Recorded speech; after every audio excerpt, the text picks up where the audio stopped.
If Nothing to My Name gave us the feeling of black, then Rock and Roll on the New Long March illustrates how Cui Jian sizes political language.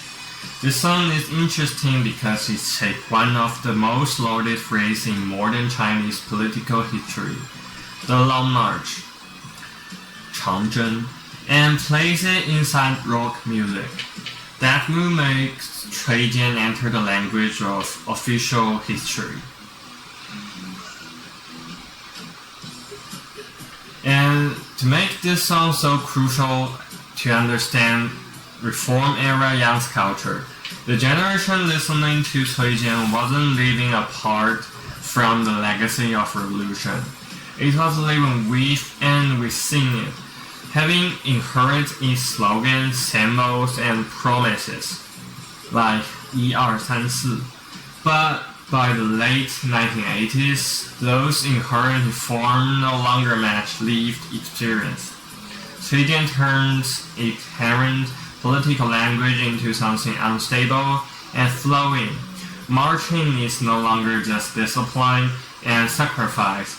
It's become rhythm, motion, and musical composition, as well as his performance in MV is very active.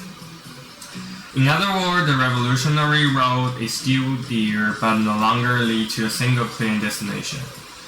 It has a new form. That transformation captures something essential about the 1980s. China was still speaking through the symbols of revolution, but those symbols no longer carried one meaning. Cui Jian makes that instability audible, and this is where John's framework is especially useful. If genre is ideological, then rock not merely a foreign style imported into China. In Cui Jian's hand, it's become a method for reorganizing political language itself, and the point is not that rock replaced revolution. Rock exposed how revolutionary language could be detached from its original certainty and filled with new desire. That's one reason why Cui Jian's music sounds so alive.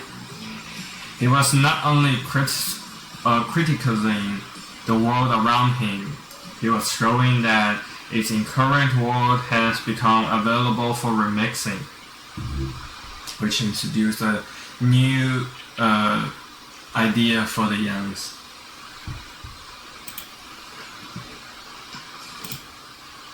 And the next one is Scene 5. We introduce the song A Piece of Right Cloth. Okay, let's restart it.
Okay, I'm starting now.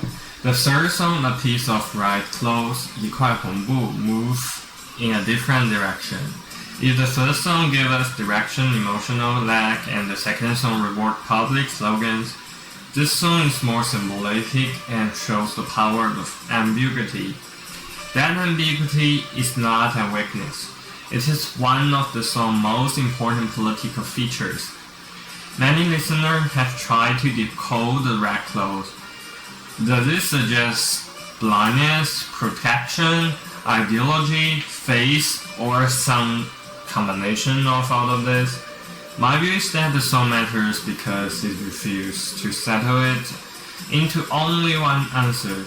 It can be comforting and dangerous at the same time. As the song is like the song can lead the emotion to the audience, it can block the view and create a completely new and unique feeling. This ambiguity matches the contradiction from Reform-era life. Modernity promises liberation but also makes people feel lost. Desire sometimes makes people feel free and sometimes makes them feel bound. Cui Jian turns this contradiction into a sensory experience. His rough voice, his body exertion, and the iconic image of red clothes all made performance part of an argument. The politics wasn't simply in the lyrics, they were in sounds, texture, and atmosphere. Cui Jian didn't present his political viewpoint as a speech, but presented as an emotional, tense, excessive, and difficult to resolve. This is why his music can be so powerfully travel among audience, even if listeners have difference in the meaning of the lyrics, they can still feel the strength of this experience. Materials from Wilson Center Digital Archives sharpen this content. When reading the document and other historical material from the late 1980s, what appears remarkable is not only the public confrontation, but also the border debate and uncertainty atmosphere. That period was filled with various discussions about reform, culture, authority, and the future of China. In that environment, Cui Jian's music did not need to make explicit demand to be politicized, as long as his song reflects the emotional contradictions of that era in the public's perception. And at last, this is Scene 6, which is ending. So, in the end, why does Cui Jian matter? He matters because he changed what could be heard in public. His hoarse voice, his reverb guitar, his rough performance style, and his symbolic imagery all helped to give a new kind of political feeling in Reform-era China. He made room for dissatisfaction, and he gave sound to longing. He turned modern identity into something emotional and collective, that everyone can feel it. That's why I think Cui Jian should be remembered not just as a famous singer or even the father of Chinese rock. He should be remembered as an artist who helped create a new public sound for a society in transition, the Reform-era China.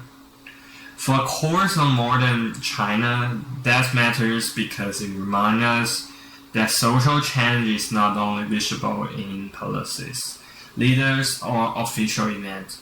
It is also heard in cultural, performance, and feelings. Cui Jian's music shows us that history is not only written in documents. Sometimes it is sung in a voice that sounds cracked, impatient, and not to be ignored. Thank you all. And I finished this project.